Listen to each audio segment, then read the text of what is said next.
گھر کی چٹائی اسپتال کے بیڈ سے بہتر ہے اور رزق کی تنگی سانس کی تنگی سے بہتر ہے، لہٰذا ہمیشہ اللہ تعالیٰ کا شکر ادا کیجیے۔ عورتوں کی باتوں میں آ کر بھائیوں سے دشمنی مت کرنا، کیونکہ قبرستان لے کر جانے والا آپ کا بھائی ہوگا، عورتیں نہیں۔ جھگڑے بھی بچوں کی طرح ہوتے ہیں، انہیں پالتے رہیں تو بڑے ہو جاتے ہیں۔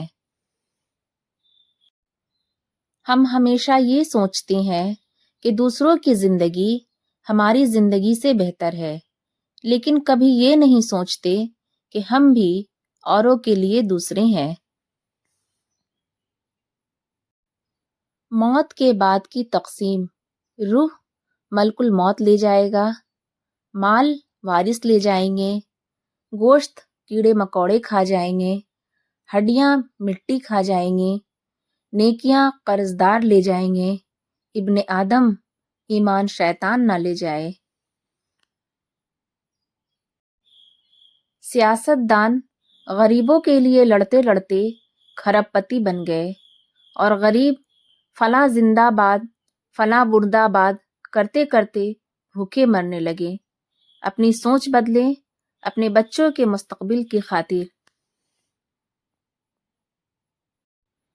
مانا کہ آئینے کی قیمت سونے سے کم ہے غالب، مگر سونا پہن کر سب ڈھونڈتے آئینے کو ہی ہے۔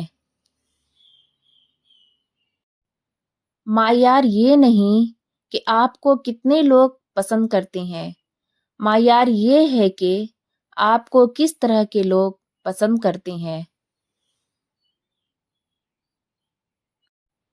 یہ قوم اگر جنت میں بھی چلی گئی تو دوزخ دیکھنے ضرور جائے گی کہ وہاں کیا ہو رہا ہے۔ جب چھوٹے تھے تو کپڑے میلے اور دل صاف ہوتے تھے، اب بڑے ہونے کے بعد کپڑے صاف اور دل میلے ہوتے ہیں۔ فرائض کے چھوڑنے سے جو عذاب آتے ہیں وہ وظائف کے پڑھنے سے ختم نہیں ہوتے۔ ہم اکثر ان لوگوں کو ڈھونڈتے ہیں جن سے ہم محبت کرتے ہیں، اور ان لوگوں سے بے خبر ہوتے ہیں جو ہم سے محبت کرتے ہیں۔ اولاد کو نئے جوتے اور نئے کپڑوں میں دیکھ کر خود پرانے جوتے اور کپڑے پہن کر مسکرانے والی ہستی کو باپ کہتے ہیں۔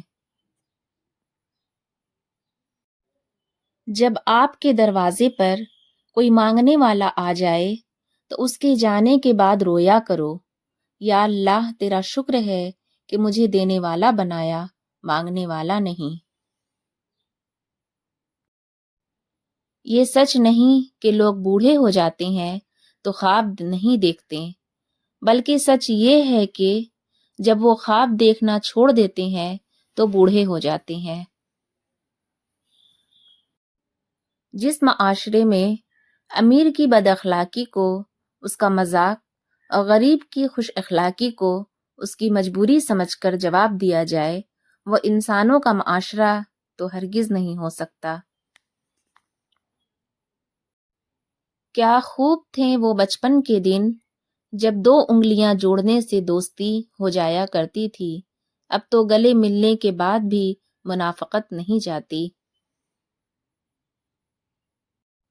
نوجوان تیزی سے چل سکتے ہیں لیکن بوڑھے لوگ راستہ جانتے ہیں۔ ہر شخص اپنے ایمان کا پہلا گواہ خود ہوتا ہے، اس کا دل کتنا میلا ہے اور کتنا پارسا ہے وہ بہتر جانتا ہے۔ آج کل لوگ دعاؤں میں کم اور چولیوں میں زیادہ یاد کرتے ہیں۔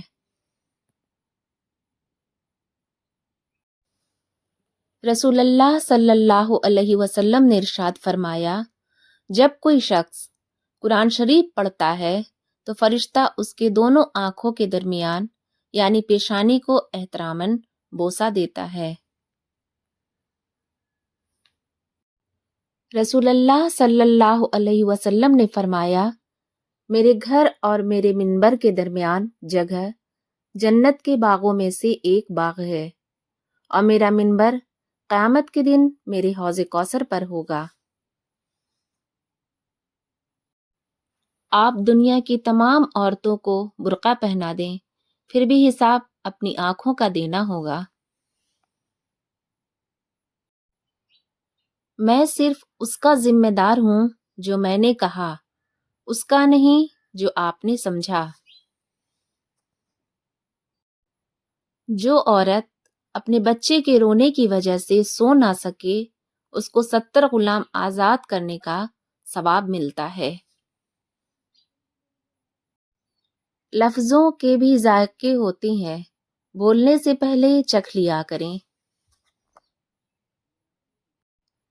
دنیا اگر ہاتھ سے نکل جائے تو بندہ غریب ہو جاتا ہے، اور اگر یہی دنیا دل سے نکل جائے تو بندہ ولی ہو جاتا ہے۔